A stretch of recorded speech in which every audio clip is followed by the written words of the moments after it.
Ladies and gentlemen, dear friends, I want to welcome you to another Atman talks about soul. And usually we're starting with a couple of minutes silence, but today we have the privilege and the honor that my very special guest, GESHE Michael Roach, will play the sitar for us. Thank you so much.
Thank you so much.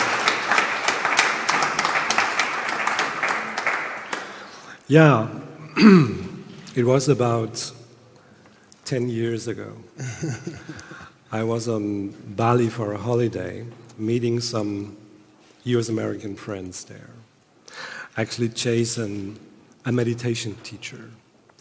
And to be quite honest, I was not so deeply interested in these things. And he always tried to seduce me to pay a little bit attention to all these spiritual gifts.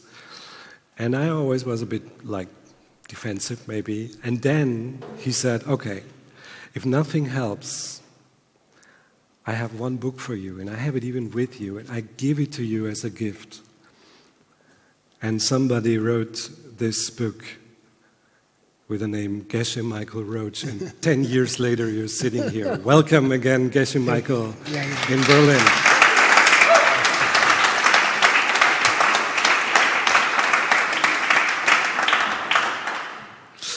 So we decided to make this talk more like a dialogue, and I was very happy to also have made you curious about the whole thing. So, but for those few who might not know yet your extraordinary life story, for those few, I want to start with the question, when you decided to go to India, so what did you look for and what did you find? So I was in the university, and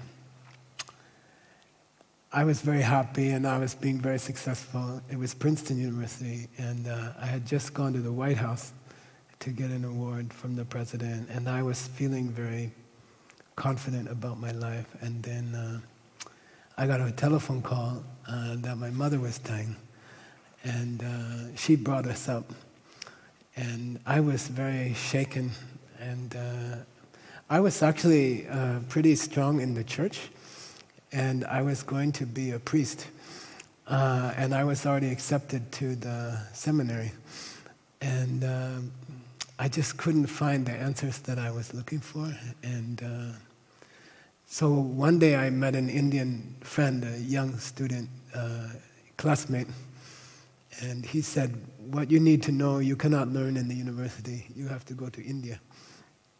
So I don't know, I had never gone anywhere, and I had never been outside of America, and I just immediately said, okay. And then he said not to worry. He would meet me in New Delhi, and he would show me where to go. And he said, you need to meet Buddhist people. And then, so I got arrangement with the university, and I collected the ticket money, and I flew to New Delhi, and he wasn't there, and he never went to India. He would trick me, and I didn't know anybody at all, and I was like 20 years old, and I just started wandering. And someone told me there were some Tibetan monks coming out of the Himalayas because they were refugees. And so I tried to meet them. And then eventually I started studying with them. And then I entered a monastery and became a monk. And I stayed for 25 years in the monasteries and finished the course of study in the monastery.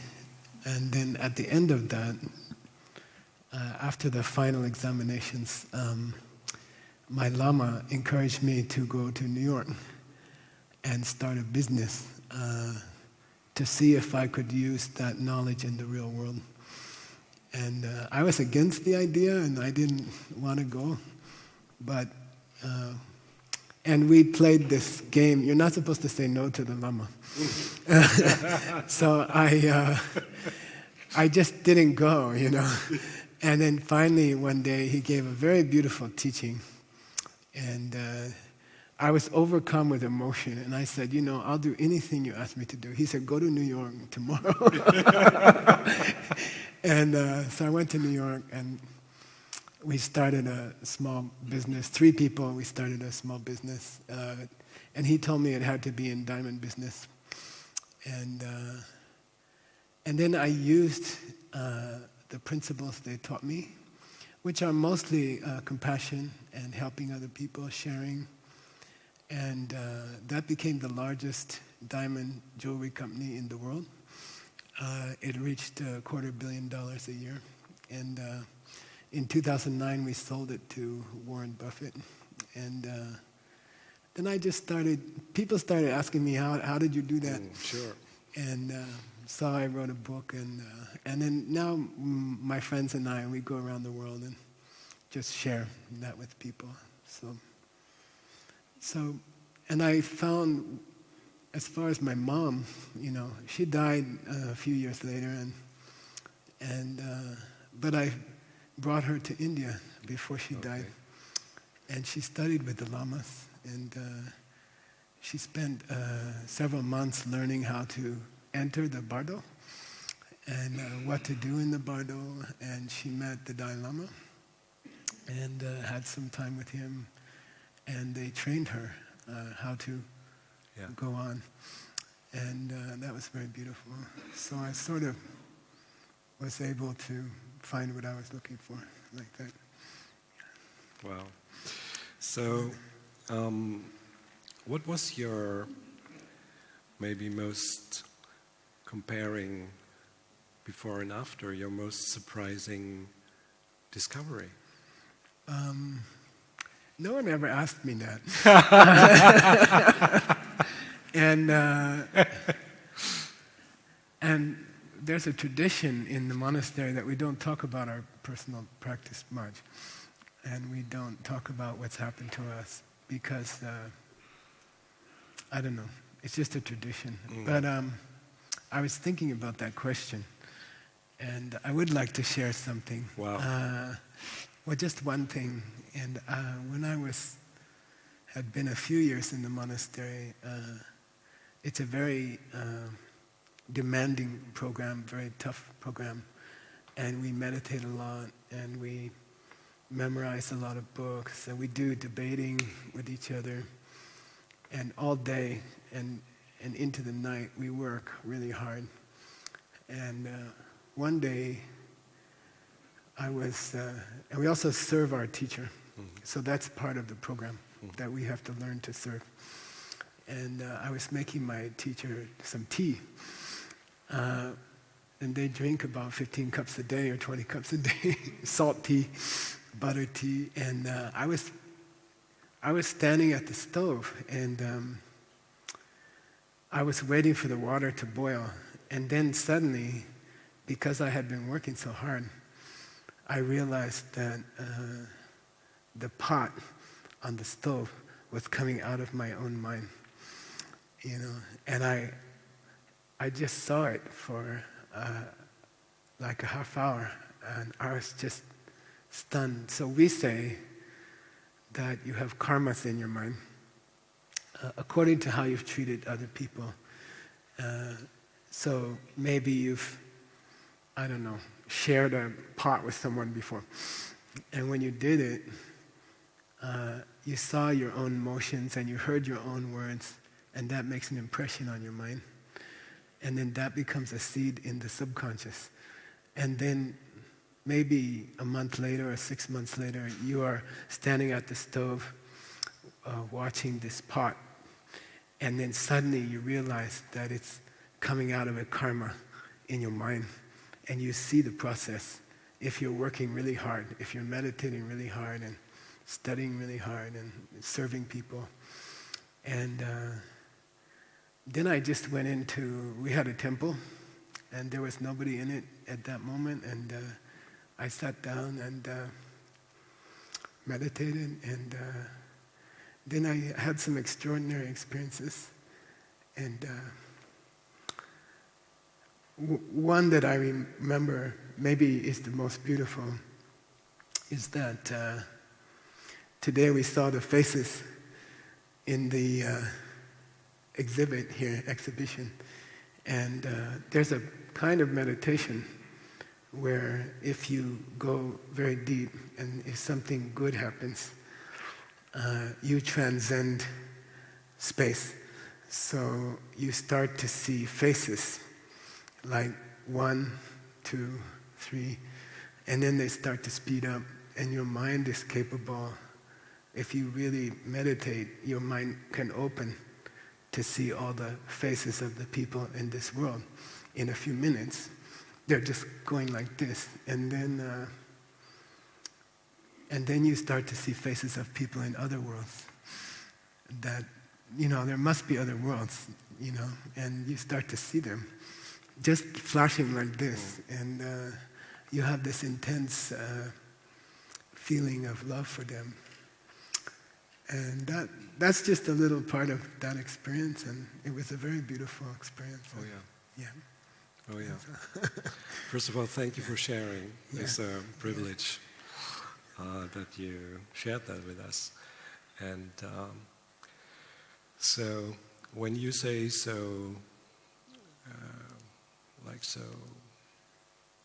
like in a normal way, yeah, there is all of a sudden the object that you usually see, and you have the impression that the object is there and you see it and your mind observes, that you had this like reverse of the process, that all of a sudden your mind was no longer the receiver, but you got a consciousness for that your mind is the sender. Yeah, yeah. We are actually, in every talk, I want to come to that point. Thank you so much that we start with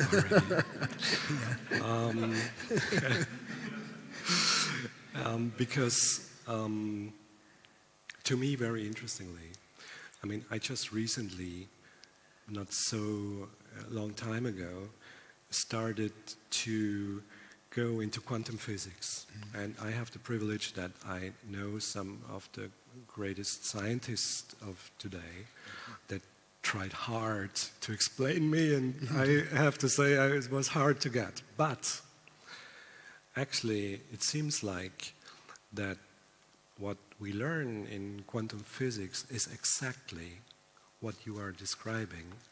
And it seems to me that it is exactly what was already described and written in ancient cultures that inspire us still of today. But now this Western scientific view crosses the old, let's say, Eastern enlightenments about that. So when we're talking about Atman, and you are certainly somebody with your background that not meet this word for the first time today. Yeah. It is quite new to a certain extent to bring it to the West, because it is translated with soul.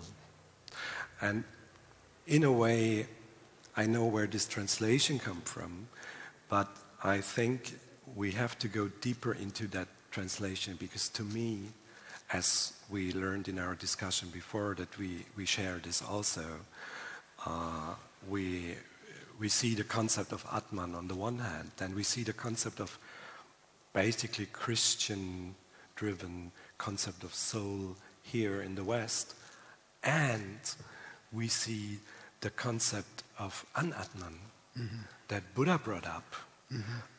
So I want a bit go into that with you,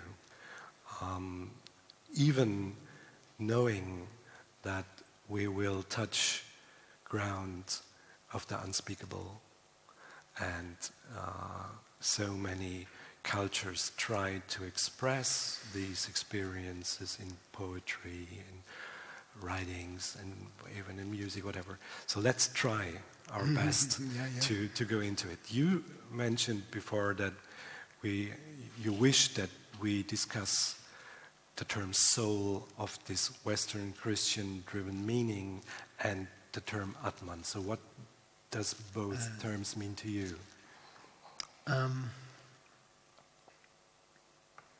In classical Buddhism, And we study very deeply. We have a project for 30th anniversary this year to save the ancient scriptures. So we have saved about 10,000 books. Which is so precious. Thank you for that. Put them online. And if you look through those books and if you study what people call Atman, meaning soul, is there. In Buddhism we believe in it. So when you say Atman in a Western context, and you say soul, and I grew up in the church and I really enjoyed the church, and I still enjoy the church. It's Christian church. Yeah, and I really enjoy it. And it was very important to me, and it's always been important to me, and Jesus has been important to me. But what I was taught when I was a child is that, and I don't know if that's what you mean by Atman, but is that there's a soul. And my mom would tell me, when you die, that's the part of you that lives. And then if you're a good person, that part of you will go to heaven. And that was my childhood understanding of soul. That kind of soul, Buddhists accept. We believe that the mind stream of the mind, which is called Santana in Sanskrit, not the band, is immortal and never dies. So it has no beginning and it has no end. So in that sense, and it can be perfected. So in that sense, it sort of matches what my mom taught me about soul. So when we think of Atman as soul, that's a good idea, and that's very much part of Buddhism. And then there's when you say anatman, which means no Atman, it has a completely different meaning in Buddhism, and I think it's very much misunderstood. And I like to give the example of a woman who's out working all day, and last week she had an incident with her children, and they were supposed to get ready for school early, and they didn't, and then she got angry, and she said something like, "You are the stupidest kids in Berlin," or something. And then we say, when she hears herself criticize her children, and she calls them stupid, when she says stupid, she hears her own words, and that creates an impression on her mind, and then that becomes a karmic seed in the unconscious. So hearing her own words creates an impression, and that becomes a karmic seed in her own mind. Next week, she comes home from shopping and working all day, and she opens the door to her home, and suddenly her husband attacks her and calls her stupid, And we believe that at that moment, the seed that she planted last week with the children is splitting open, and an image comes out like the pot on the stove, and it comes out of the mind, and then she sees a husband calling her stupid. And then she will react and say, "I didn't do anything. I just came home, I just opened the door, and these guys call me stupid, and I didn't do anything. Yeah. I didn't say anything yet. I just opened the door and he called me stupid," you see. So we say at that moment, it's a cool idea. There are two husbands in front of her. One husband, she thinks she didn't do anything to create him. He's just out there, and he's yelling at her, and for no reason, he called her stupid. And then there's another husband in the same room, and he was coming out of the karmic seed that she planted when she called her own children stupid last week. So that husband is coming from her. So we say there's two husbands. There's always two husbands in the room. One doesn't come from you. You didn't do anything. And the other one is coming from what you did last week. And the one you're upset at is always this one. And this one never existed and cannot exist because nothing happens without a reason and nothing happens without a cause. So this husband, you didn't do anything husband, is an-Atman. He doesn't exist as that Atman means person. He doesn't exist as a person. And then this other husband, which is in the same room, who's coming out of the karma that you planted last week with your kids, that one exists, and that's an Atman. That's a living being, and that's a soul. That's a spirit. That's an existing thing. But this one, who's not my fault, never existed, and that's un-Atman. And the one you get angry at is this one. So the irony of life, the tragedy of life, is every time you hated somebody, or every time you disliked somebody, or every time someone hurt you, that one never existed. And that's an Atman. And it liberates you when you take responsibility and say, he's calling me stupid, but now I understand where he's coming from. You know, he's coming out of then you're free to be a nice person, and you don't call him stupid, because then you'd have to hear stupid again. And that's samsara. That's a cycle. He calls you stupid. You say, no, you're stupid. You plant another seed. And then next week, you come home and he does it again. So when the idea of the husband who doesn't exist, un-Atman, is how you free yourself. Yeah. So we're talking about consciousness, subconsciousness. I think after you had a long way of spiritual practice, especially meditation, it seems to me like you say you have to work hard on that. You have to train that. But it is a capacity in every one of us.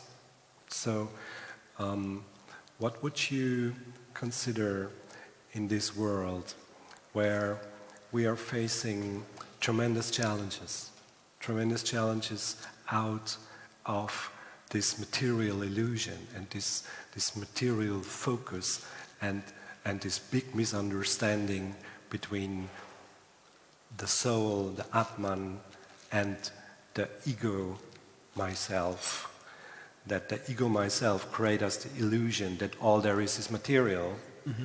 And if we believe in everything is material, material always have an end. So it is inner logic to say, yeah, if I'm just material and I will die, there will be no heaven and there will be no hell. It's just over. And if I'm thinking like this, it has an inner logic to me to say, yeah, but when it's like that, then I need everything here and now. And I optimize my here and now as good as I can, knowing or believing that life has an end. So I personally think this tragedy has caused, especially in the last century until now, an orientation coming originally from the West, now hitting deeply also the East. If you see the China. idea of New India or China or wherever, it is a virus spread all over. And American virus. It's really an American virus. Sorry that you said that. Sorry. It's good that you said that. It's I mean, true. we are. It's a McDonald's virus. It is. I would say the Europe created it, you manifested it. Because if you go philosophically back to this moment in time where I think we took the wrong turn, it was when Descartes was coming with this cogito ergo sum. So I think, so I am. So this existential idea of thinking is all there is, and that's me. Set the ground for McDonald's and all the manifestations. So this was a collaboration, I would say.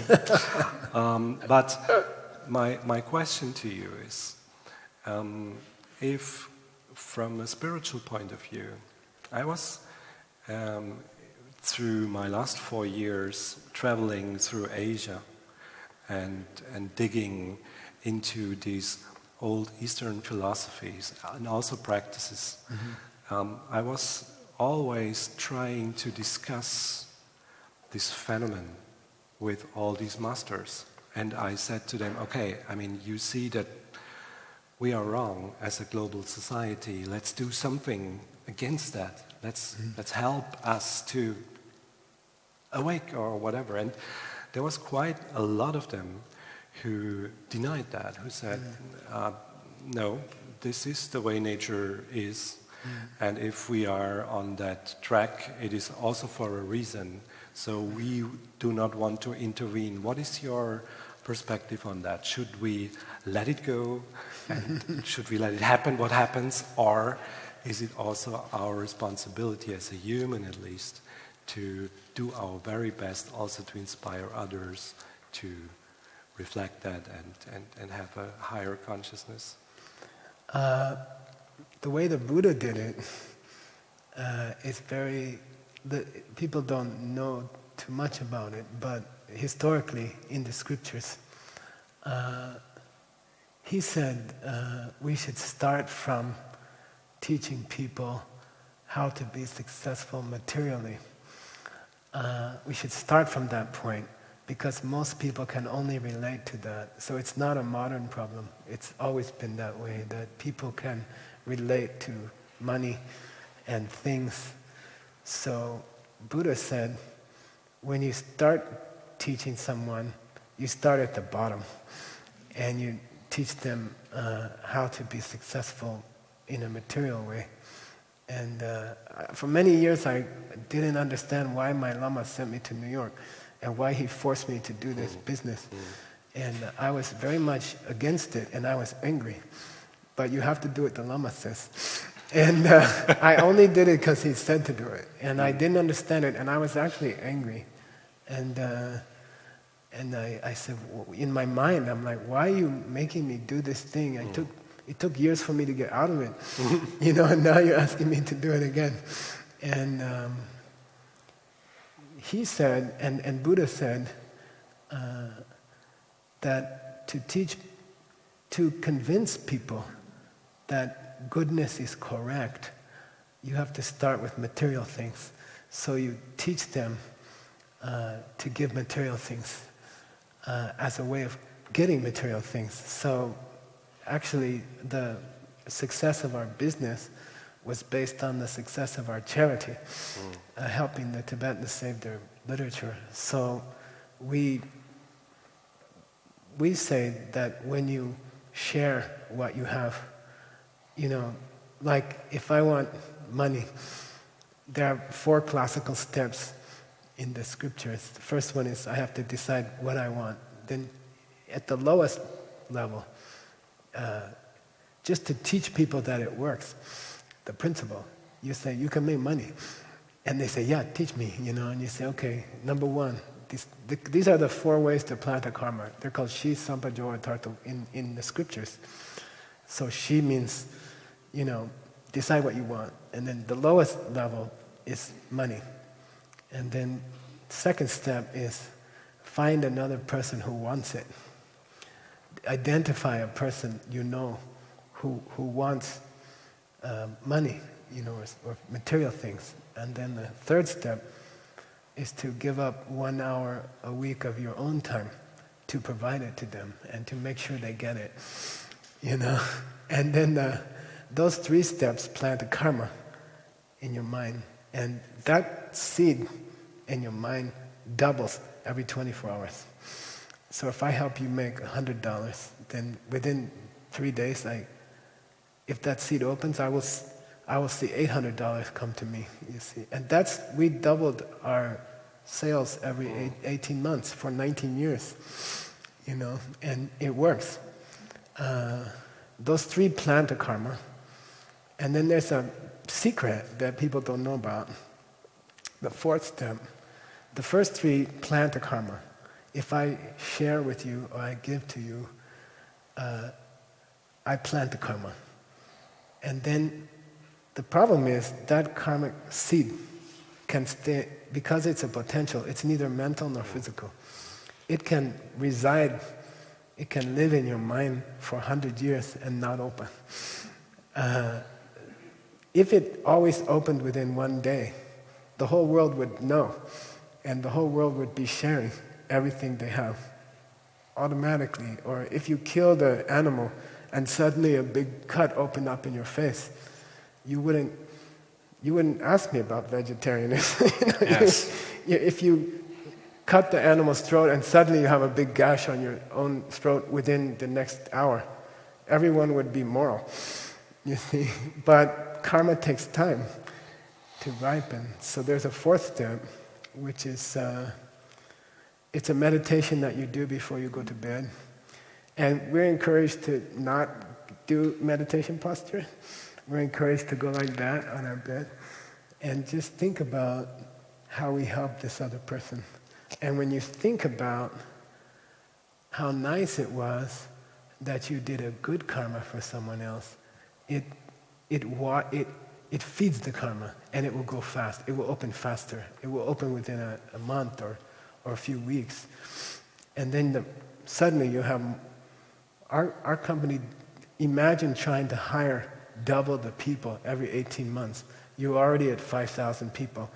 Then every 18 months you have to double the staff and train them, and we did it. And so for years I wonder why my Lama made me do a business, I don't understand. And then finally I realized the Buddha said, show people material results and they will believe the system. And then they'll go up. Then they start asking for higher things, they start asking for compassion. They start asking for peace. They start sharing with the whole world. So in this tradition of ancient Buddhism, we start with material things just to demonstrate the principles, and then we grow out of them. So I think we're at a stage. I travel a lot to China. They're just having material success, and it's so important to them. And I have friends who have, our friend has a Maserati, and what's that kind of Volkswagen van? That's like... you mean the Maybach? He's got all these toys, because they didn't have them. And he's experimenting with things, and then you have to grow out of it. Like a child, you have to grow out of it, And then Buddha said, teach people to get things first, and then raise them up and to a higher point where they don't need the things, you see. Just to prove that the system works. Do it with physical things, and then bring them higher. And the goal is immortality. But you start with Maseratis and, like that. So it's like that. It's just to demonstrate that it works. Okay. So I completely get this idea. Yeah. And it's intriguing to me because, of course, inspiration, if it should create a resonance, has to deal with the people where they are and where they stand and in which situation of life they are. Yeah. And we will not get new ones tomorrow, so we have to deal with the ones we have.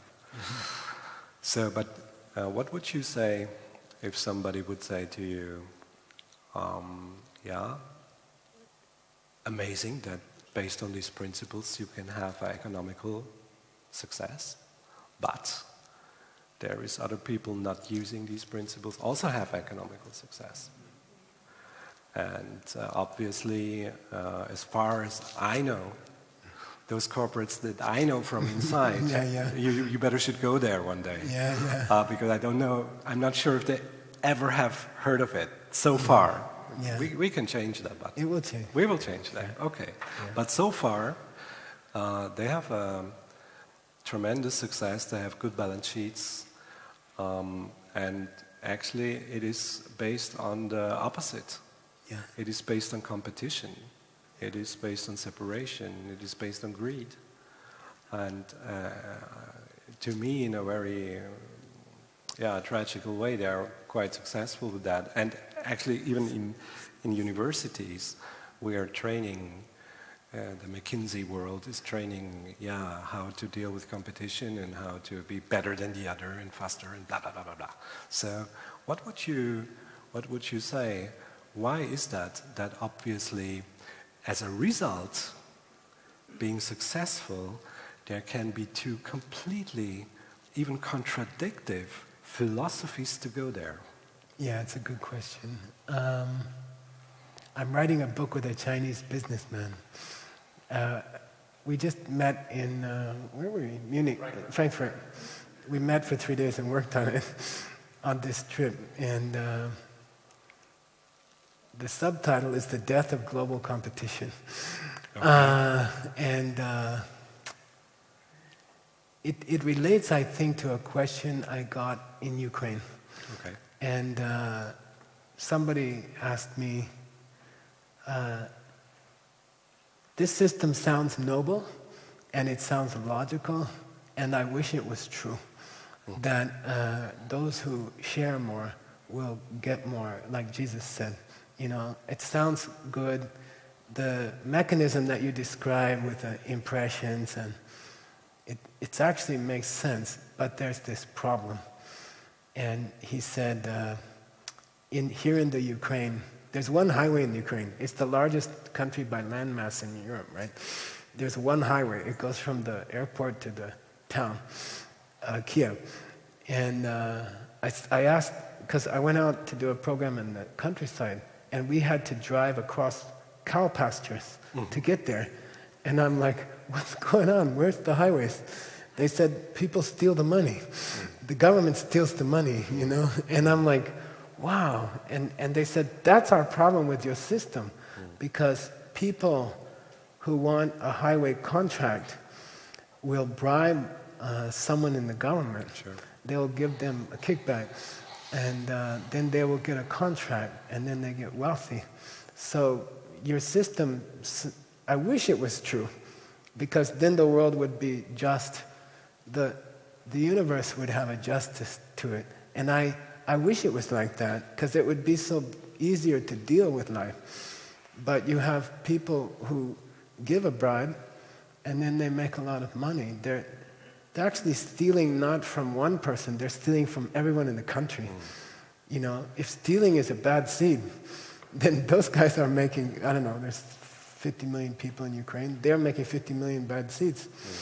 You know, they should be broke. You know, they should be destitute. You know, he said, well, what about this problem? You know, and my Lama used to say, okay, here's giving a bribe in 2014, and here's making a profit in 2015, and here's cheating someone in the year before, 2013. Being generous to someone. Okay. And here's having your company, your highway construction company fail, bankruptcy. So here's a bankruptcy, here's a huge profit from the bribe, here's the bribe, and here's some generosity prior to the bribe. Then it looks like, to us, this is the Buddhist answer, there's a false correlation between the bribe and the profit. So it looks like the bribe in 2014 created the profit in 2015. It looks like cause and effect. And when he taught me this, my Lama kept going like this. He was trying to explain this to me, and he kept doing this, you know. And then finally I said, Lama, you know, can you just stop doing that? You know, I'm trying to listen, but you're doing this on the chair. He said, I'm sorry, I have to do this. You know, I said, why? He says, every day at 8 o'clock I have to do this, you know. And I'm like, what are you talking about? You know, he says, why are you doing that? He said, this makes the sun come up tomorrow morning. He So I have to do it, you know. Then I said, Lama, it doesn't make the sun come up. The sun will come up anyway. He said, no, every time I do it, the sun comes up. You know? And I said, but there's no connection. You know, it's before, and that happens, it's before, and that happens afterwards, but there's no causal connection. That's the Buddhist answer. He's giving the bribe is banging on the chair. The sun coming up is making money. Yes. And there's no causal connection. They are prior and subsequent. They are earlier and later. But there's no real connection between them. He got money because he was generous the year before he gave the bribe. And if he pays a bribe, 2 years later his company will fail. That's the real causation going on here. So there's a false... it looks like this one is connected to this one, but really this one is connected to this one, this one is connected to this one, and it's very beautiful. So it appears to a limited consciousness, a limited awareness, that a bribe is causing a profit. But it will all... The first law of karma is that you cannot get a good result from a negative action. It's the first law of karma. And you cannot get a bad result from a good action. Like you can't... And Jesus said, you don't get thorns from... Figs from thistles. Jesus was trying to say the same thing. You don't plant a banana and get a cactus. Yeah. You know, let's say it in modern terms. And it's true. It's true. So I lived a long life, and I watched these big... I gave a talk 2 weeks ago to all the major diamond producers in the world. These guys, Rio Tinto made $35 billion last year. The chairman was there, you know, and you know, it looks like this is the cause of this, but it's not, you know. And if I've seen them destroy the earth, sell diamonds for blood, and I've seen what happens to them, and they fail. Sooner or later, they fail. It's a cause for failure. But you have to live long enough to see it. Sure. And I have, you know. And it's true of countries also. Those which are violent, like the United States, they will have violent problems like this week. And those which are helping people, like the Syrian refugees, like Germany, they will have, as a nation, they will have a beautiful future.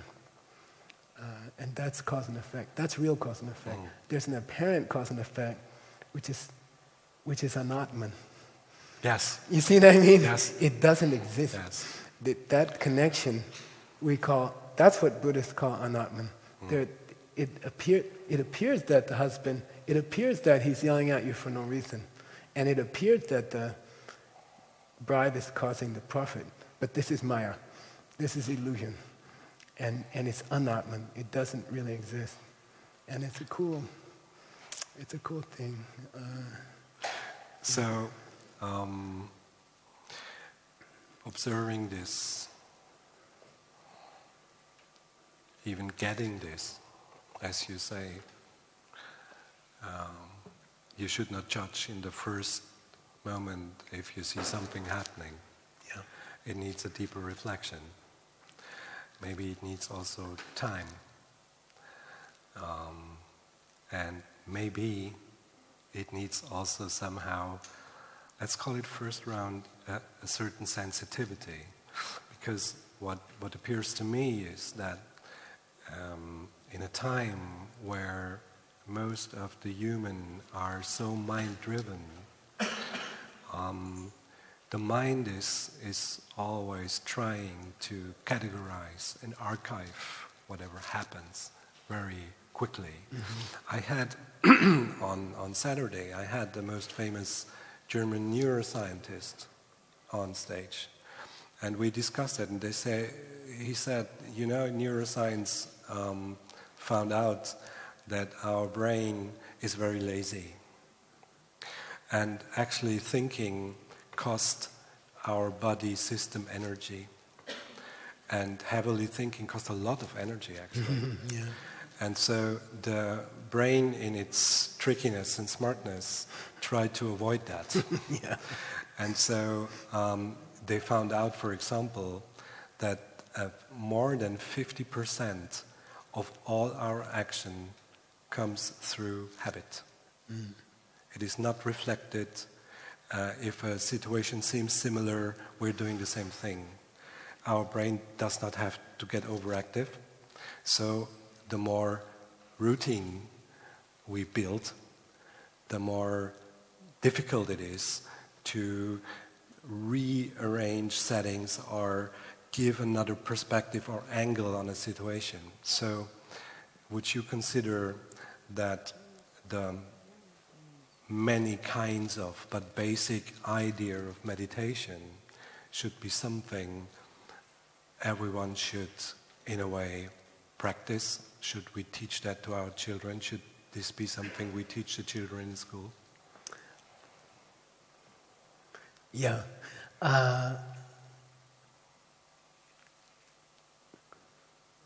But I'll throw in something else. There's karma when a seed opens in your mind. You yelled at your kids last week, and when the seed opens in your mind this week, it opens in 4 different ways. So the first one is you get what you did. And that's the one we're familiar with. Like if I called my kids stupid, then my husband will call me stupid next week. That's the one we're familiar with. The second way in which a karmic seed opens is habit. You will be highly likely to repeat the action. Because, Yes. if you yell at your kids and you plant a karmic seed and it doubles every 24 hours, you're more likely to yell at them again. The third way a karmic seed opens is that it ripples out past your kids, past your husband, and creates the people you see in your world. You see, so if you've been angry person, you will tend to meet angry people more and more. You see what I mean? So my Lama, he was very tough. We lived together for 25 years in the same house. Very tough. Sometimes he hit me. And he very demanding. And never said a nice thing to me. I mean, maybe once. And he would say to me, do you think people in the world are getting worse? Like less aware and more greedy? Things like that. And I'd say, yeah, I mean, it's much worse than before. And he'd say, that's coming from you. That would be his third, he'd say third rule of how karma opens. He'd say, things are getting worse. Like with violence in the world now. 50 people died. That's the highest ever. The idea that a kid should go out and shoot 50 people is a very unique American thing. And according to the laws of karma, I have to take responsibility. I created this kid. My seed opened, and I created this kid. Then I'm not shooting people. I don't do that. So why should I see a person shoot people for no reason? And then my Lama would say, they double every day. The seeds double every day, Did you push somebody on the subway? Did you say something to someone in traffic? And then if you double that energy for a month, it's 1,000,000 times more. Somebody will shoot 50 people. You created that. Yes. Then I'm like, whoa, and then he says, don't get freaked out. He's like, they say, Nyomba Machi, don't get freaked out. He say, don't think of that side of it. Think, I can stop it. If I stop it here, I can prevent all those things. Because if I stop yelling in traffic and if I stop pushing people on the subway, then the shooting will stop. Because that's also coming from me. And it's a very, he said you should feel happy to know that you're creating it, because now you can change it by yourself. And you should be excited. Yes, I also get this point, and I think if there is like universal laws of cause and effect, actually, by the way, also like more or less observed by quantum physics. It is no longer to me a question of a belief system. Yeah. It is somehow a truth.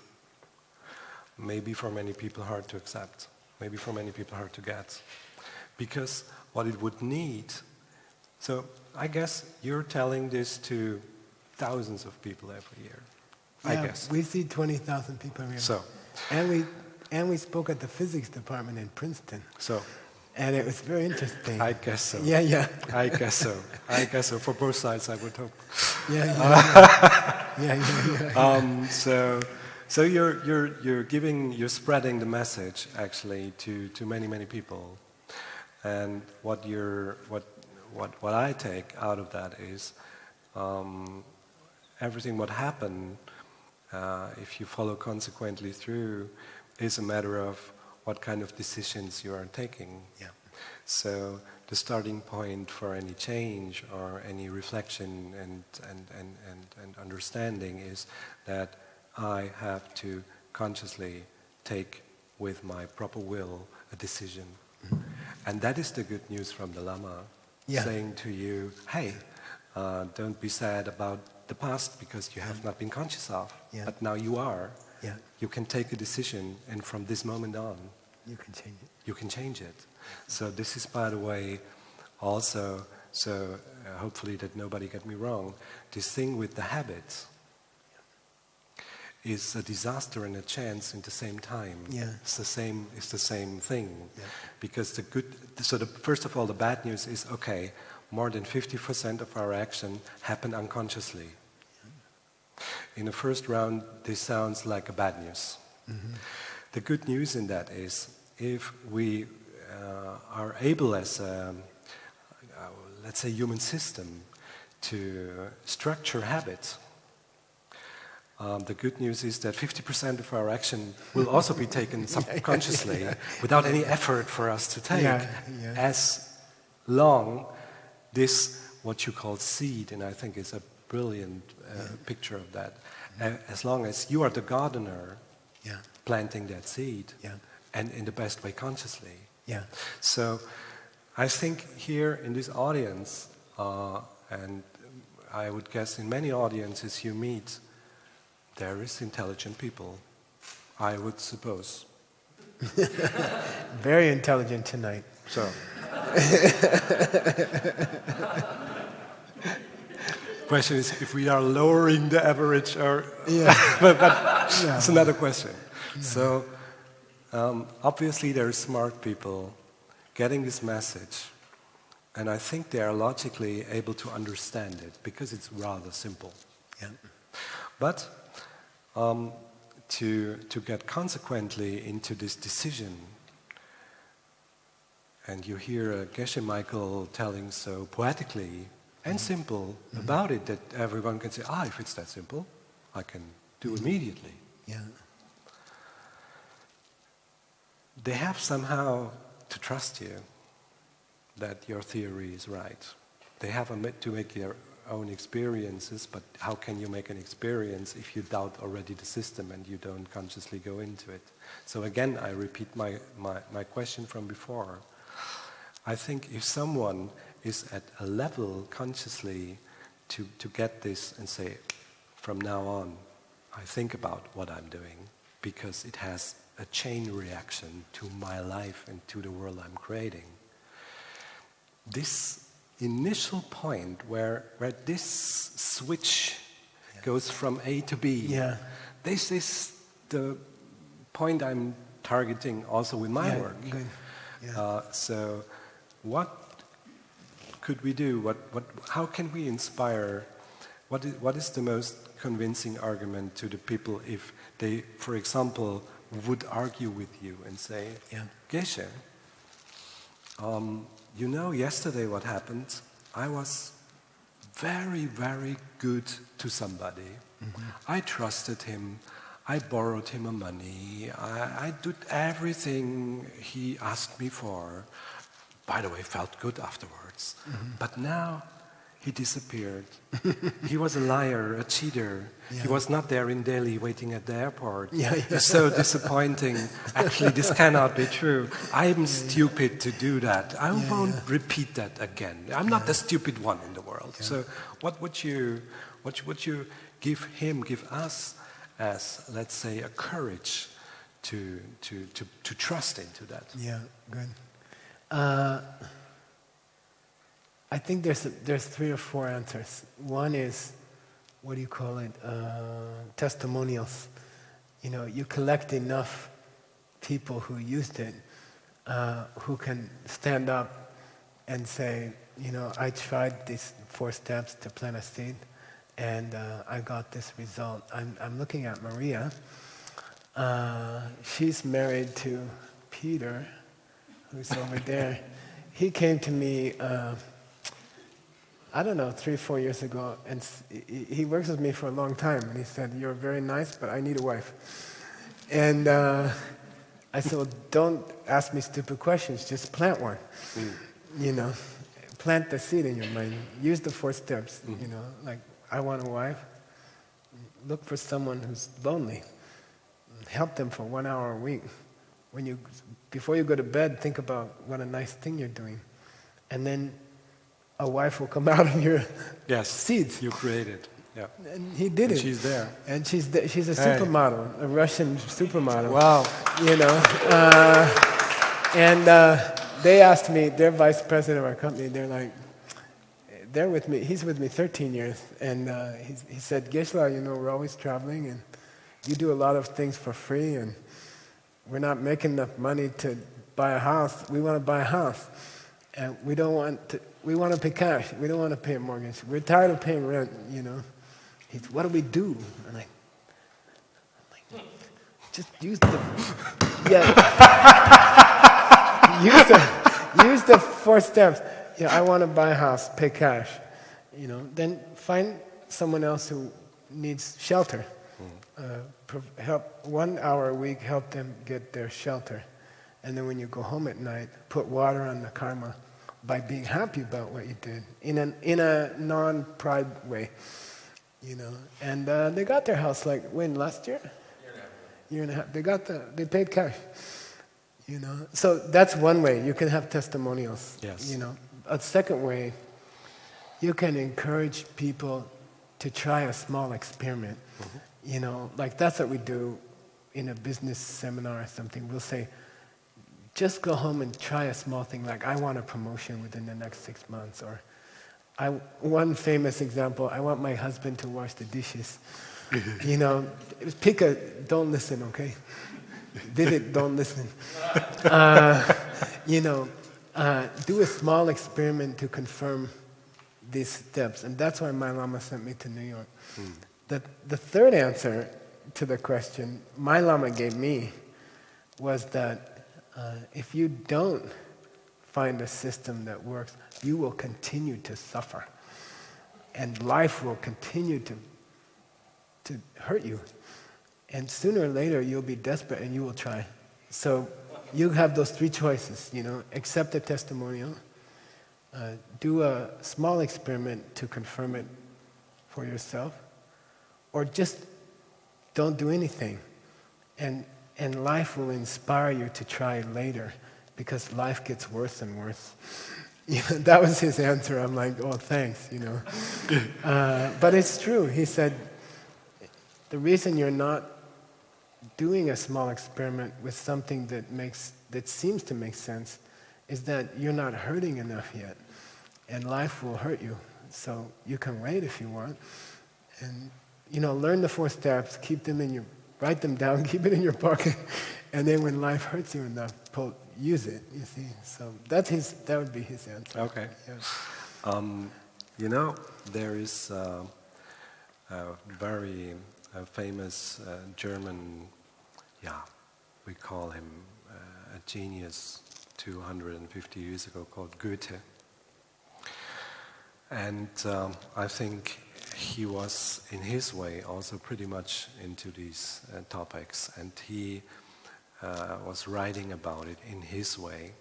And there is a famous quote, And so that would maybe translate into English like mind for the spirits you're calling. You might get them. Be careful who you call.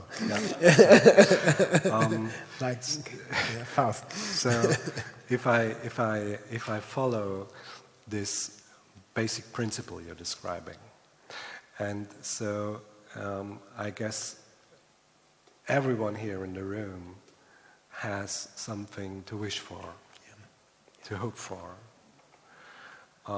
And now you come around the corner and say, it's easy. Pop, pop, pop, pop, pop, seat, opening, tuck. Okay. It's true.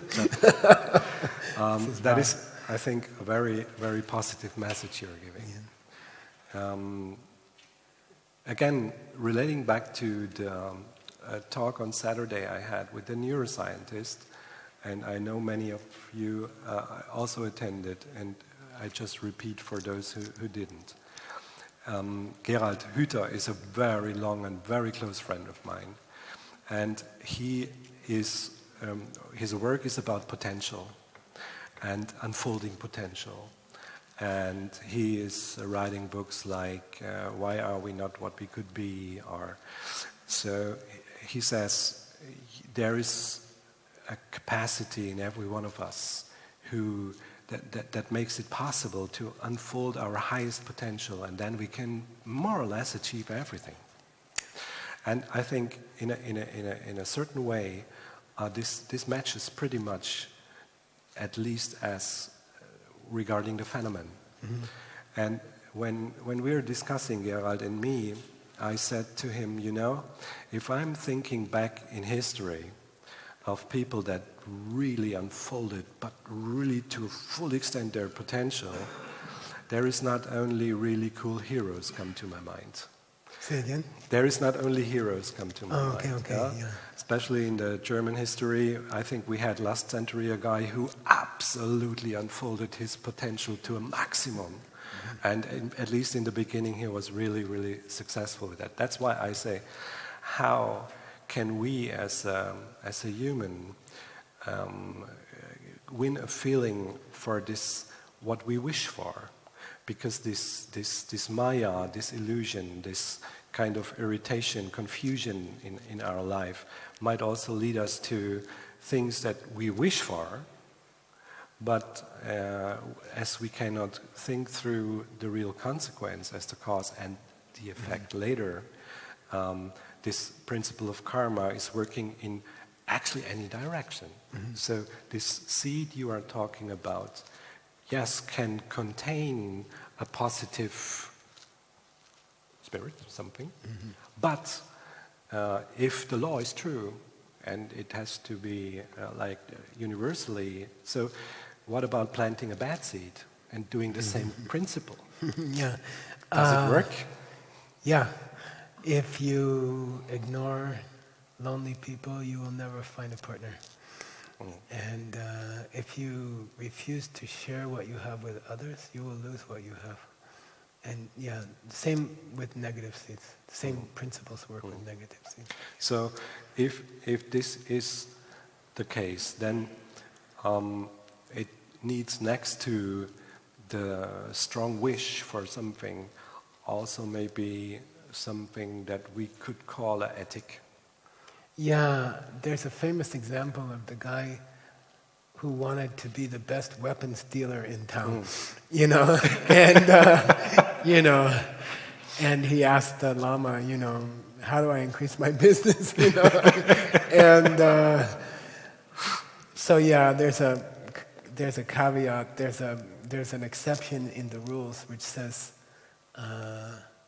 it cannot be something which harms other people. Mm-hmm. What your wish to achieve, like I want to be the biggest drug dealer in Berlin or something, the thing which you wish to achieve cannot be something which hurts other people. Yeah, and then that's a negative karma. Yeah. So, just out of curiosity, yeah, because your example with the testimonials impressed me. especially the first one. That he also planted your her. friend, wherever he is, Yeah. wished for having a nice relationship, and out came the supermodel. Yeah. She's also a PhD in engineering. So, I mean, you know. So now, can we quickly go abstractly? Sorry that you are here. Yeah? Can we quickly go through to her perspective on the thing? Yeah. So, is she only a creation of him? Yeah, it's a good question. She planted him. Okay. So then it's very interesting. In that new book with the Chinese businessman, I came up with this idea a couple of days ago because I got the question from somebody, what will happen if she plants the seeds to make you wash the dishes, but what if you plant the seeds never to wash the dishes? Then it can collide, yeah. There's a Titanic and the iceberg will collide, you know, like will her seeds win or will your seeds win? And the answer is very intriguing. And I like to say, John, you'll appreciate it, when the seeds get on the bus, the universe has to move over. It means your seeds are more powerful than what's currently possible. You see what I mean? So what's currently possible will have to change to fit the seed you planted yesterday. You see what I mean? It's very cool, you know. So, so if she plants seeds to meet a husband, and she's living near Moscow, and he plants seeds to have a nice wife, and he's living in Austria, the universe will bring them together. The seeds will force them together. Circumstances will bring them into the same room. Because the seeds are more powerful than... The seeds are running the whole world already. So it's a very cool idea. She has to have planted him, and he must have planted her. And the seeds were so powerful that Moscow and Vienna had to cooperate. Oh yeah, and that's quite a strong achievement, I would say. No, and it's true. Yeah, it's true. Yeah, the universe has to accommodate your actions. The consequences of your actions cannot be stopped. So the universe has to move. If you plant a seed, the universe has to move over on the bus to fit your seeds. It's very nice, I think. Yeah. Yeah, she did plant him. Congratulations to both of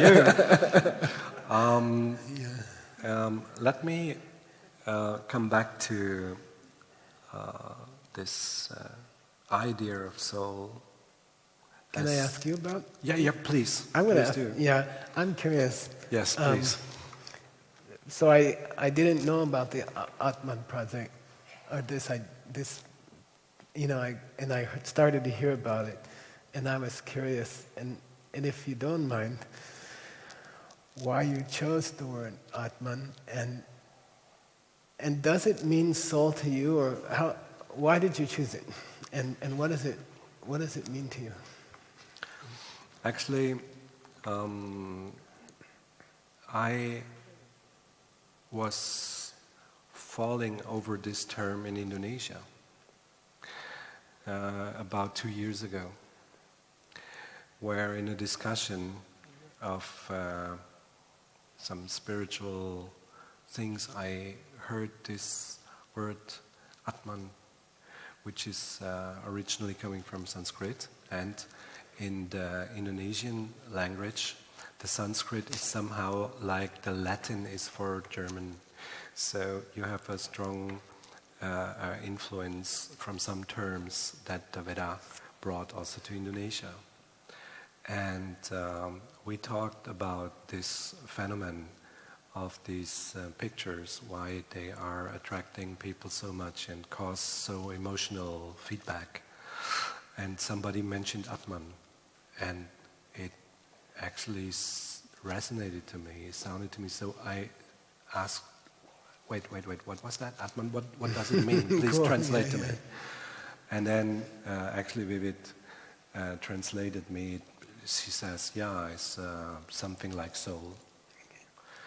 And I was writing down, and it didn't leave me. And this word felt so familiar to me, surprisingly familiar to me. Yeah. And then when I was really more or less pushed to do this book and this work, it was not my idea. I was really pushed to do that from many people and situations. I went to research more about the term Atman, and I thought I heard this word before. And then after a while, finally, I felt again into it where this familiar feeling came from. It came from the book of Hermann Hesse, Siddhartha. And Siddhartha was, when I was a teenager, with 14 years old, I got this book, and this was one of my most influential literature at the time. Not really getting it, but feeling it. And then after 30, 40 years, no more touching this book, I forgot that when you, nowadays digital, you can look through the whole text of Siddhartha, and the term Atman is 16 times mentioned in this book. And even in the German translation, it's Atman, it's not translated into soul. And all of a sudden, to me, some circle closed. That there was a strong inspiration in my youth, where in a very important time of my development, where I got inspiration from, then forgetting it intellectually, but it was still memorized somehow inside. And then, interestingly, with this work, it came back to me, and for the first time it made sense to me. And I read Siddhartha again, and it was really enlightening. That I read this book 10 times in my youth. I couldn't stop reading it. But now, with 51 years old, I finally got the message of this book. And so, for me, the term Atman actually is quite different to the term soul in the Western understanding. And I also have one question that I put in these talks regularly, because when you talk to Western people, then first of all you have two kinds of. You have the one who believe in soul, that there is, and you have the one who are saying this is romantic. It's not. So, okay, I have friends also like this, and I also love them.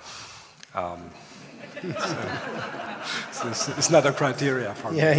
So, but in the West, when you start talking about soul, in the way we're talking about is always, yes, we have a soul, yes, we have a soul. And in the East, my friends in the East, they would never mention like this. They always say, we have a body, we are a soul. And I think this is the big difference between Atman and soul in his dedication of the term. And again, if you go deeper philosophically in this observation, it is to me no surprise that in the West we have it. Because the West is about having. And then when we come to that point, I always ask my counterpart, so who is the one who has the soul? Who is that? So who is this you, or who is this me that has a soul? So obviously this opens up this discussion of this ego me and the understanding of a myself through my thinking, and this unthinkable, unspeakable, but actually feelable something, the mysterium, that in the Western philosophy and religions, the mystics also mentioned.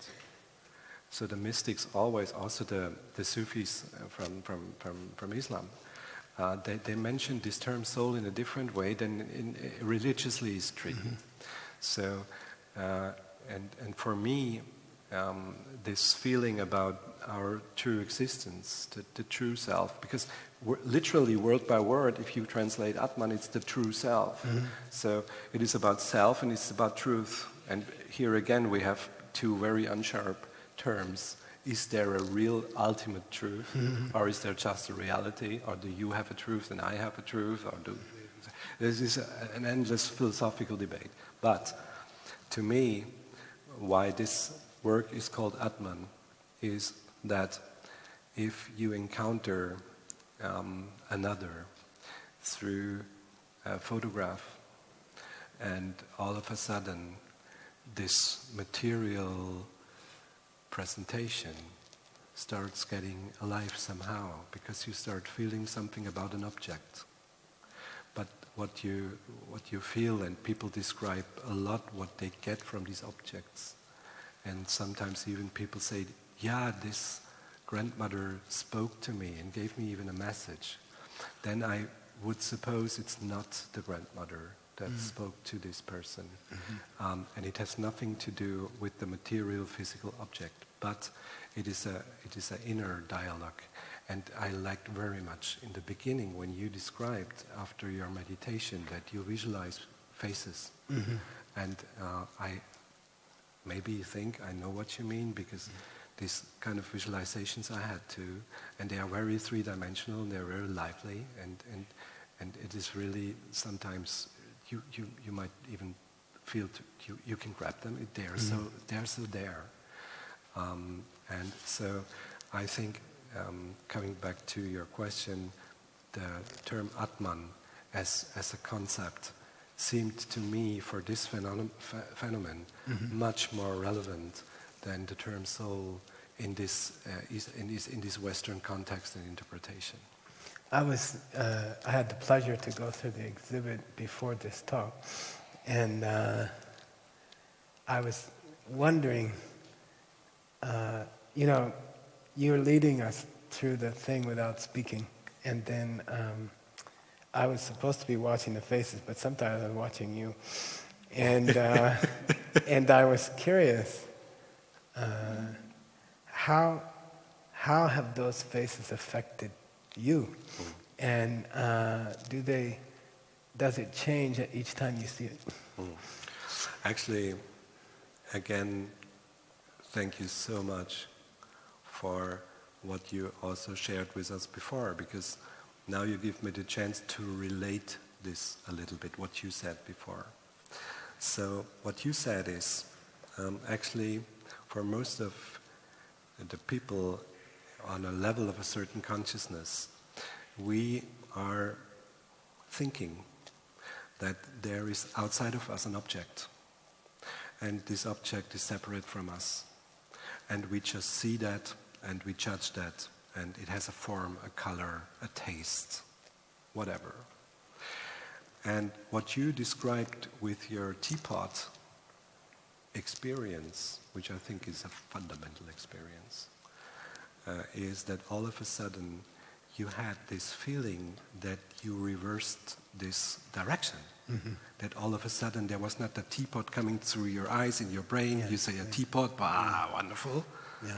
No, you had this feeling that still the mind is in between as a form giver, but the way this object is created comes more from this inner mysterium and takes form, goes through your mind but change direction. I think that is exactly the same phenomenon that you described with, I saw these pictures, maybe sometimes they saw me. Because what I think is happening there, if you can open up, if you go through an exhibition and you're curious about pictures, it is all about the object. So you're curious what you will see. And if I tell you, yeah, this is portraits from Asia, and this is your expectation, and you are maybe a hobby photographer or something, there is people coming out of this exhibition asking me, what camera do you use? I was going to ask you that. So then actually what you see is, or the process of your reception is, there is an object, there is me, and I see the object, comes through frequencies of colors and lights and takes form and come to an interpretation, oh, an old Balinese grandmother or whatever. That's also the reason why I give no description about these people, because I don't think I should not help the brain even to go deeper in these categories. Yeah? But actually what I want to achieve with this is that if somebody can be so tolerant against his own mind, and that is sometimes not easy to do, and open up and say, okay, if this guy is telling me I should stay here for 3 minutes, not twinkle with the eye, just breathe and receive whatever happens, and I do, then something can happen. And in a way, when the people describe, yeah, and then the faces start changing and they get three-dimensional and the man turns into a woman and there is magic happening. So this is, I would say, a little glimpse of what you're describing with your teapot experience. Mm-hmm. It gives us a little taste what our mind is really doing, and it should help to liberate us from being slaves of the mind. Mm-hmm. And if somebody can have a reflection on that, coming out of this exhibition, and goes home and saying, I don't know what exactly happened there, but there happened something, and it was more inside me. It has not only to do with this outside object I'm looking at. Then I think this is my aim, that I want to give an inspiration through this work, that people have a starting point, getting curious about it. And then maybe now, from now on, I send them to you, and you help them further, yeah?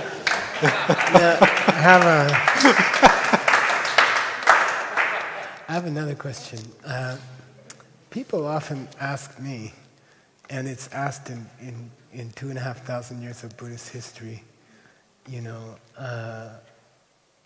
we all collect different seeds in our life. So through the process of living, we do things with other people, and we hear ourselves, and we see ourselves, and we hear ourselves think, and all of those things create seeds in our minds. And so we feel like we are separate, and we are individuals. And then people will ask me, in the scriptures, classically, is there a place where all these individual Atmans become one? Do they all eventually flow into one big ocean and we all become like one person or one Atman? So first there are individual Atmans who are acting ignorantly, and then in the process of their life they become more enlightened, and then finally they flow into a single ocean, and there's almost no difference between the people. It's one Atman. How do you feel about that question? Actually, I have, as you, as a master of creating simplicity and explaining something complex, I also try from time to time, and I'm telling. I want to share the idea of the Veda about it. The original idea of the Atman is not separable from the Brahman. And so, but this is as a philosophical or whatever kind of wisdom concept, it's quite complex. So I try to make it simple, and I give the example or the picture, the imagination, to say, okay, imagine for a moment that all there is, you might call it universe, whatever, all there is an ocean. All there is an infinite ocean without any border, and it is actually water. But somehow there is activity in this ocean, there is magnetism, there is gravity, there is some forces into this ocean that make the waves coming up. And then all of a sudden, there is a drop of water for a moment separating from the ocean. Then I would say, this is the Atman, in my understanding, because it creates form. The form is somehow separated for a second from the ocean. It came out of the ocean where it ever was, water, and it will fall back to the ocean.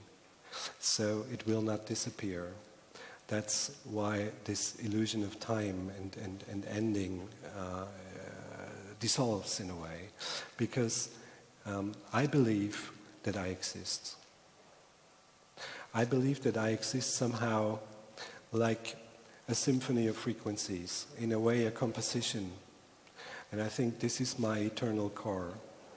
But I exist with this composition into the ocean, and from time to time, if I'm lucky or unlucky, I get a drop for a moment in time separated from the ocean but still water.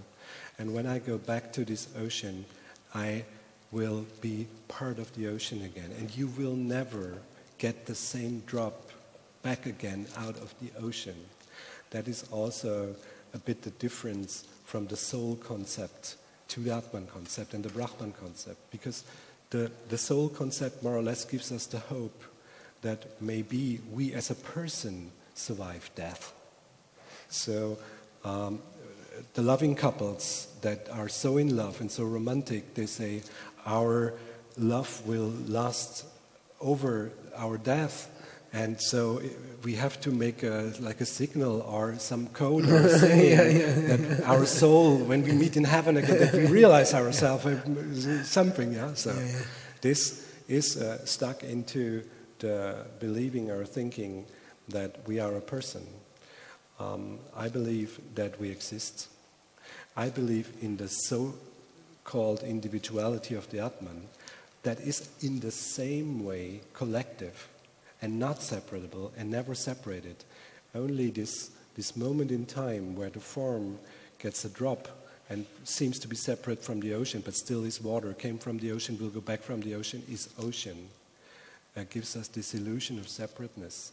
And in this moment of time where we are the drop, that is what we call life, in my understanding, in my imagination. And as we are still water and as we are still the whole ocean, we can, of course, overcome this trap of mind, that our mind, in our self-reflection, see the drop in the mirror and say, hey, you are a drop, you are separated, you are an individual, and optimize you as a drop. Maybe you are the nicest, beautiful drop in the world, and you can win a beauty contest or whatever. And let's go for that. Yeah. Or you develop something which is a capacity of every drop, that your consciousness, actually, you just have to reawake. It's not that enlightenment to me is nothing to achieve in terms of when I train hard, I will get enlightenment. The most enlightened human beings are babies. They are still in this enlightened space. So actually, what comes after our childhood or this first 18 months of our existence as humans is that, especially also from our social context, our mind take control. And our mind tells you, you are Michael, and you are this and that, and whatever. And you follow this illusion more and more, and you start more and more believing what your mind is delivering you. So that does not mean that you lose your potential. That does not mean that you use your subconsciousness. That only means that you cover it more and more through the mind, and the mind always reflects you as shiny illusions, and some of them you might like, some of them you might not like. And I hope that we can inspire people not only to reflect about that when they not like what they see. I hope that we can encourage people to tell them that it's pretty cool, pretty cool. Also to reflect on that when even in your outside reflections you like what you see. And so this is my understanding of time, of eternity, of separateness, or of unity, if you want. Last question.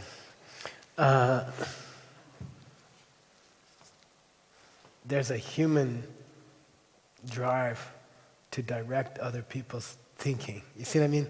So when you take people through the exhibition, is it your hope that the process of the exhibition itself will take them to a better place? Or do you feel like you have to talk after the exhibition to get them there? Like in our business, training business, both of us have training companies. We have this major problem with what we call follow-up. You know, someone comes to a weekend, they get all inspired, and then we let them go. We might not see them again ever, or we might not see them for a year or 6 months. And then, I don't know about John, but I always feel guilty that I haven't given them some kind of guidance for the time that I'm not going to see them. And, oh man, that's probably my bill collector. Yep. Just kidding. So I was wondering, do you feel compelled or somehow responsible to guide people's experience, or is it your intention that the pictures themselves will do the job and you don't have to give them a lecture after the exhibition to make sure they go the right way with it? Actually, I think if we would consider this experience as somehow, and it's very, very thin ice to mention this in Germany, to somehow be a spiritual experience. And I would guess that most of the people that come out would not consider it like that, because they are afraid that the neighbor would say they are crazy.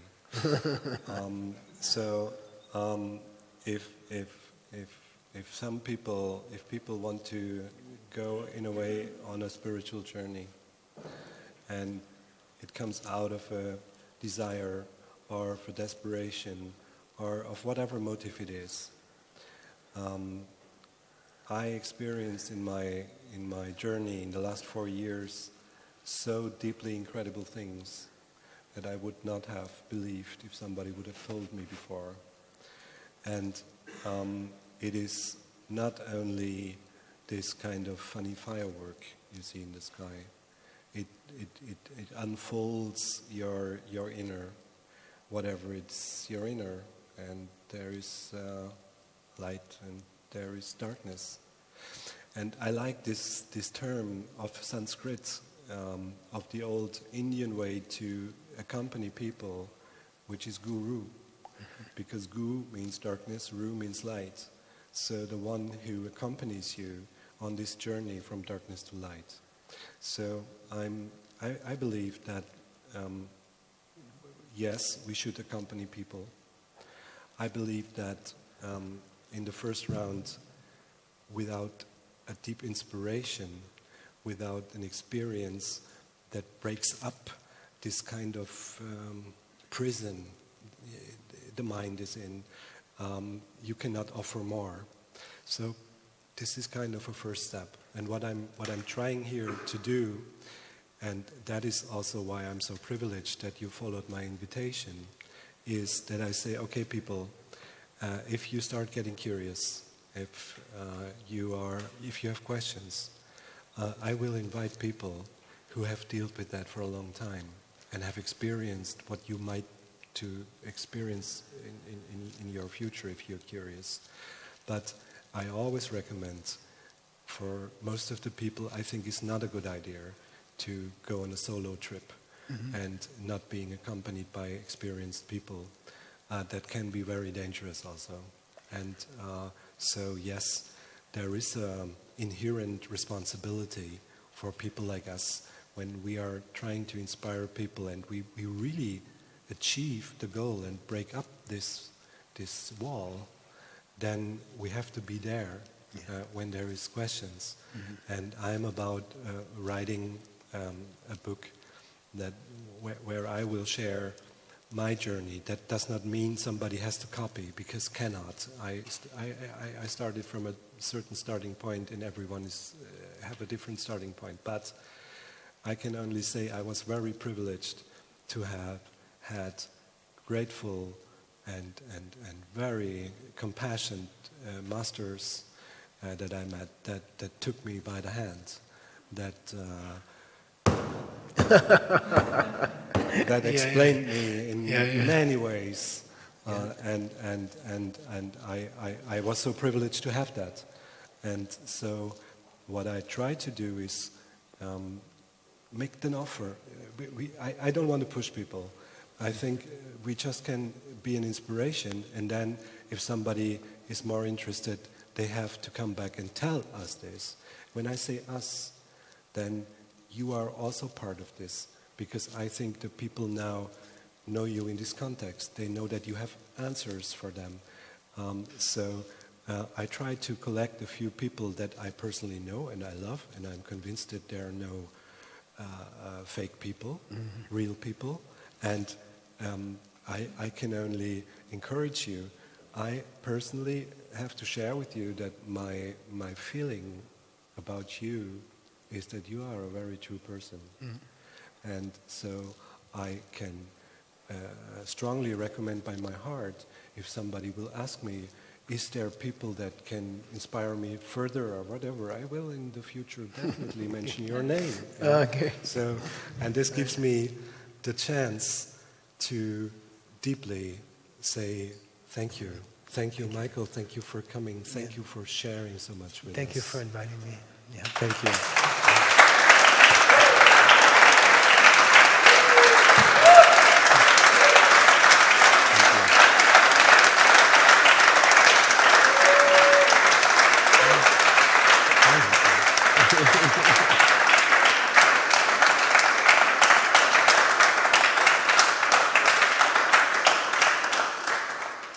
As a tradition, we let now our friendly audience take the opportunity to put us the one or the other question, if there is. Yeah.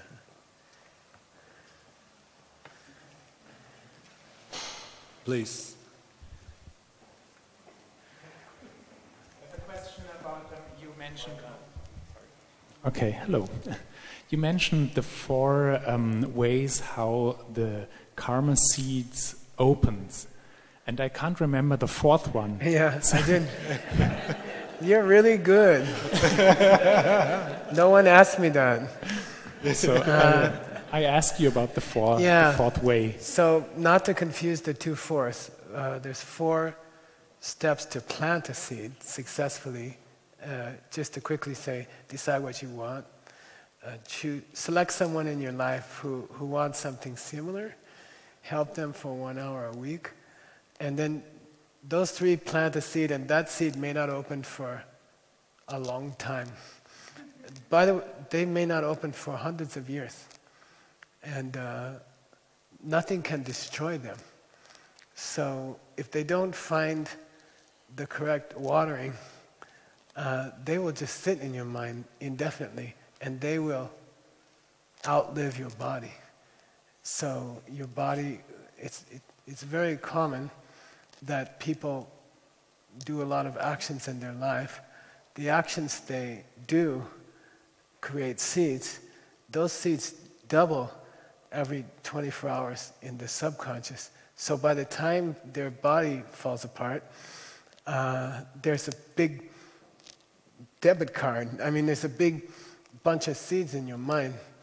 And there's a very beautiful idea in Buddhism that if those seeds never open, if you die, and this is the question of the brain supporting consciousness, if because you die, the seeds you created also die, then there's no justice in the universe. You see? That means you can do something to somebody, and if you're lucky, you die before it comes back.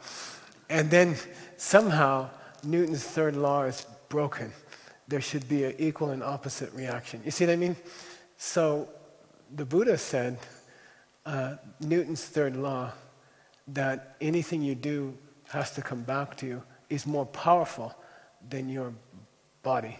It will survive your body.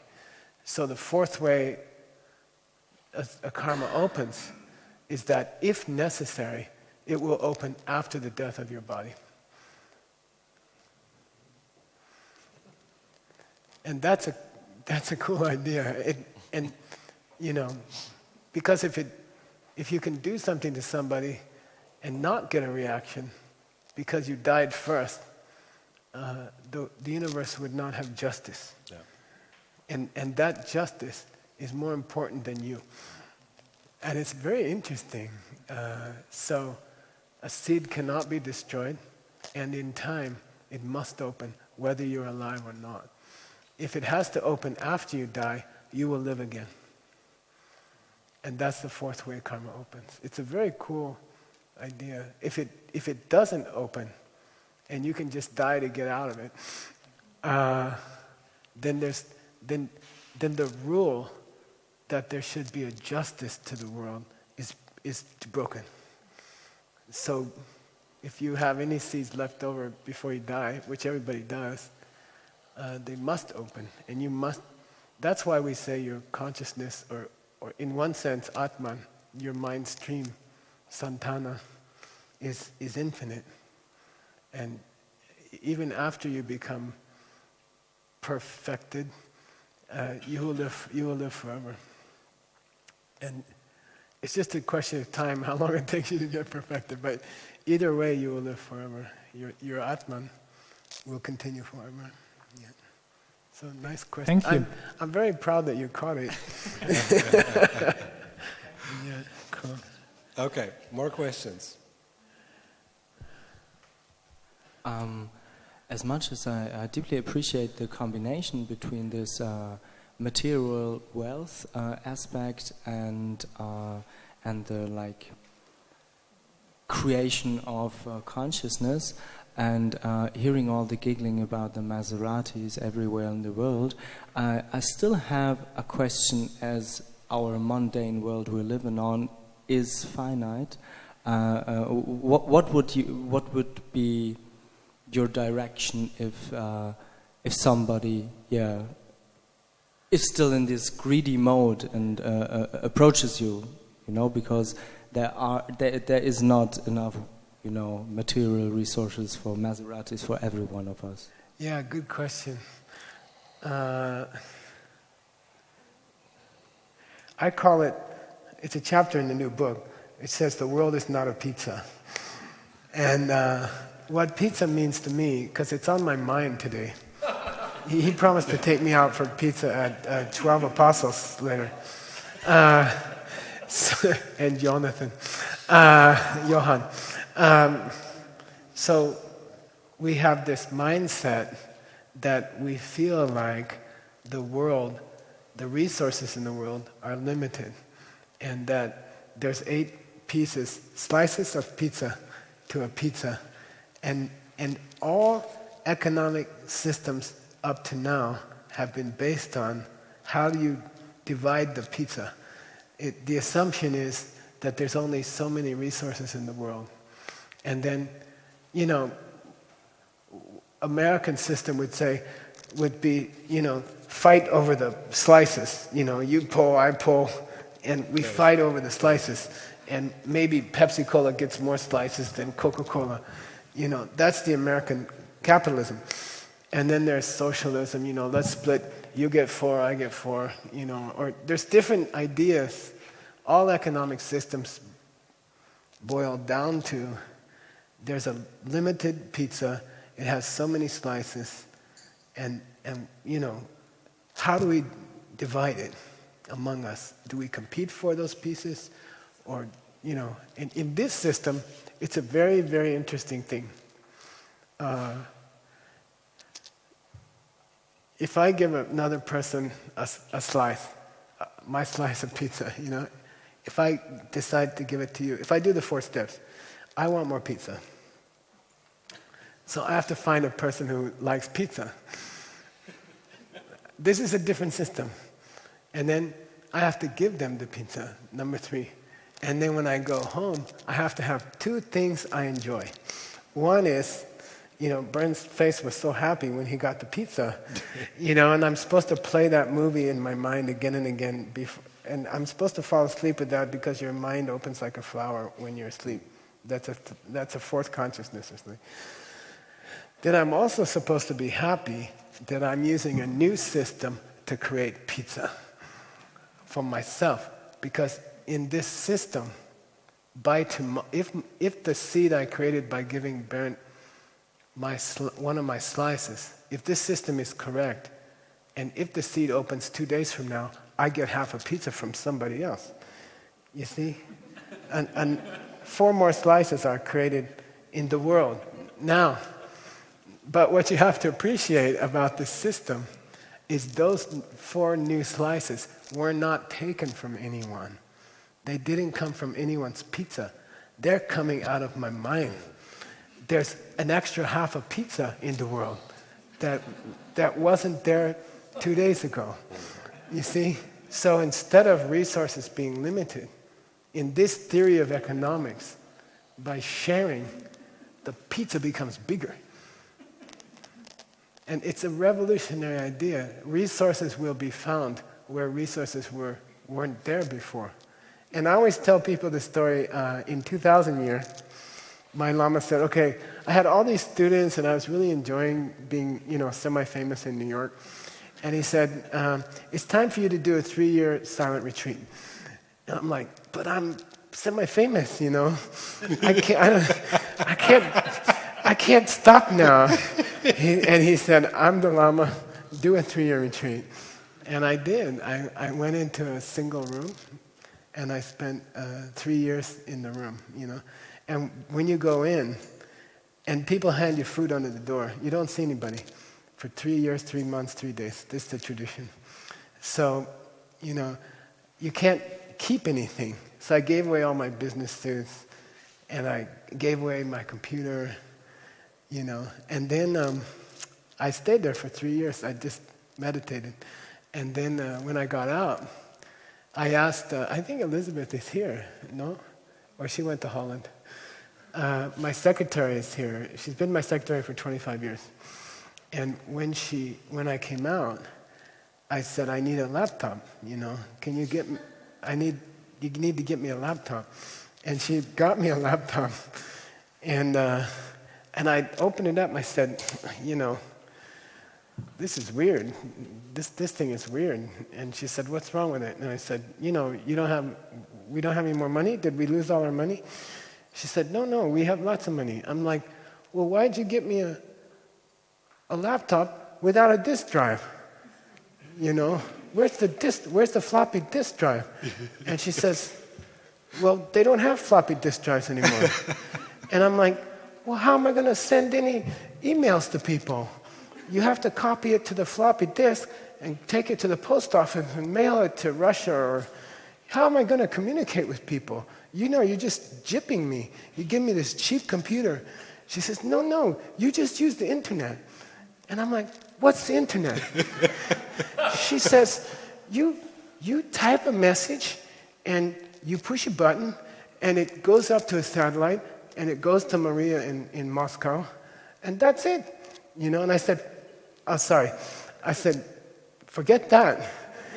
I can't afford that, The long distance charges on that, keep sending messages up satellites, you're going to make us bankrupt, Give me a floppy disk drive. It's only like a couple bucks. You don't get these long distance charges. She says, Geshe, this internet thing, it's free. It's free. You can go to McDonald's, I'm sorry, and send a message and it's free. And I said, well, I don't like this. I don't want to do that because probably it has to go through a lot of switching stations. It's going to take like 3 weeks to get there. And she's like, no, you don't understand. It's free and it's instantaneous. It goes to the place the next day without a floppy disk drive.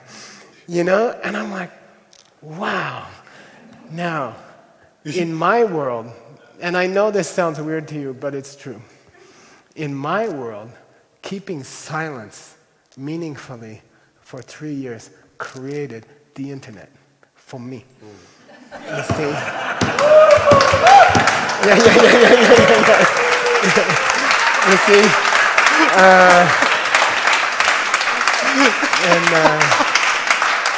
I don't know where your internet's coming from, but that's how I planted my internet. But why I mention it is that there occur events in the history of the world when suddenly there are unexpected energy resources. And an example in the United States, this is going to get really weird. I'll give one more example. Okay. So, I was asked to consult with some people who were involved with the decision whether to sell China an oil company or not. And it went to the Congress, and Congress was debating. I forget the name of the company, but it was, they were debating whether they should approve the sale of a oil company to China. And I had an opportunity to speak to some people involved with it. And I taught them the 4 steps, I said, I want more energy resources in my country, number 1. Number 2, I must identify a person who needs energy resources, like China. Number 3, I must give it to them. And when I perceive myself giving it to them, that plants a karmic seed in my mind. If I go home and be happy about it, when that seed opens, new unexpected sources of energy should suddenly show up in my country, much more than I gave to China, because it doubles every 24 hours. And you can call it a coincidence or not. They sold their oil company, and they started fracking, which I'm against, but I think the United States is now the largest producer of oil in the world. Yeah. It didn't exist prior to the sale. You know what I'm saying? Like, you can say it's weird or maybe it's not true, but what I'm saying is that you can call it a new Tesla battery. If in this system, the universe has to move over when your seeds show up. You see what I mean? So if I am in some way responsible for sharing energy with another country, then the universe has to put new energy supplies in my country somehow. It may be a Tesla battery, it may be a better solar cell, it may be fracking, which I don't support, or wind, or somebody will discover something new. And it's those discoveries, like the internet, are not accidental. They must have a cause. They don't just happen. Nothing just happens. So we say there's a moral cause, an ethical cause for every event. And that's what physicists have to come to. It's really cool. Anyway. Yeah, so there will be enough clean energy for everyone if we keep sharing what we have.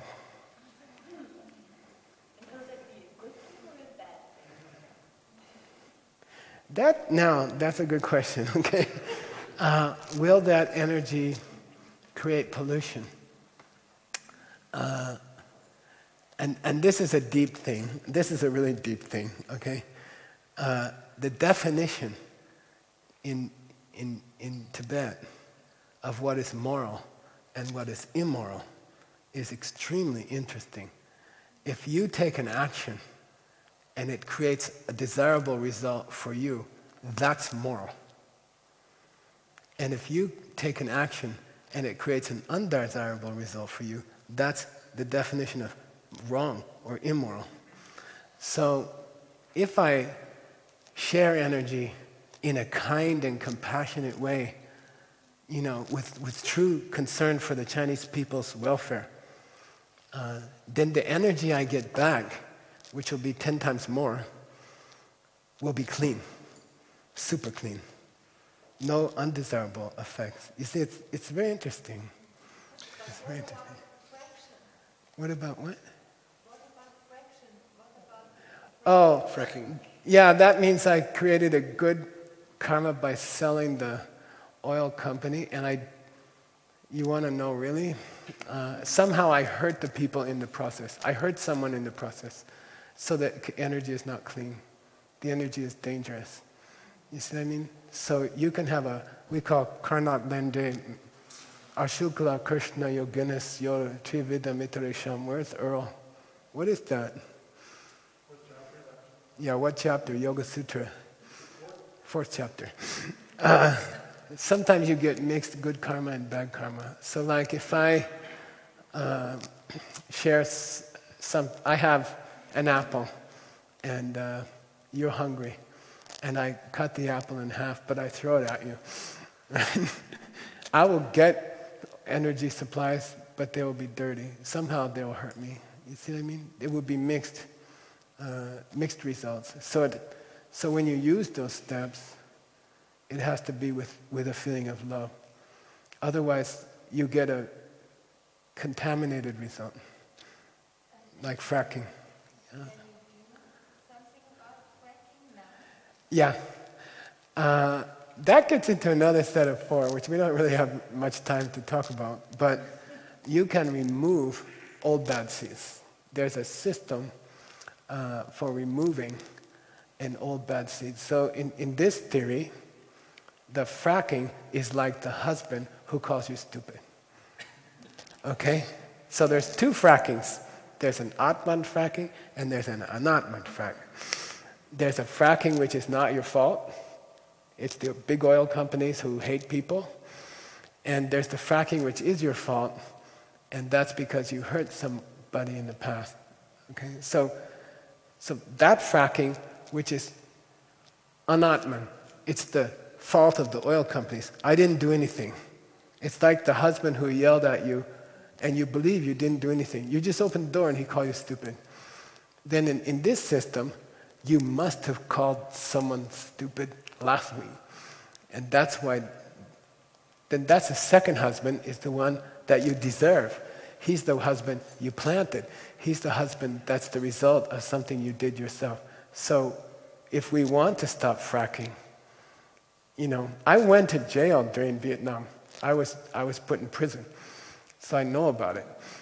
You can go, protest and you can get arrested and you can go to jail, prison. But you also have to understand that what you see is coming from you. Ultimately, you created fracking.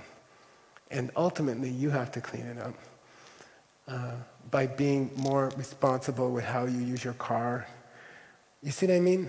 You have to save the environment on an individual level in this system, and then fracking will be banned as it is in England. You see what I mean? So, Geshe Michael, I think there is many good reasons to meet again. Yeah.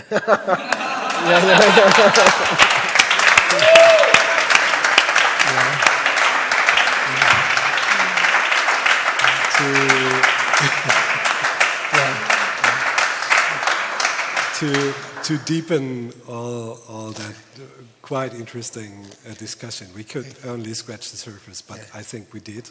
Yeah. I think I took away a lot. And as we said, this can and should be a beginning. Those people who are more curious about what we're saying, especially what you're saying, there is books, there is seminars you're giving, and I really hope that we also will keep in touch to see where our interconnections interfere and where we can support. And I promise you, if I ever cut apple in 2 pieces, I will never throw it to you.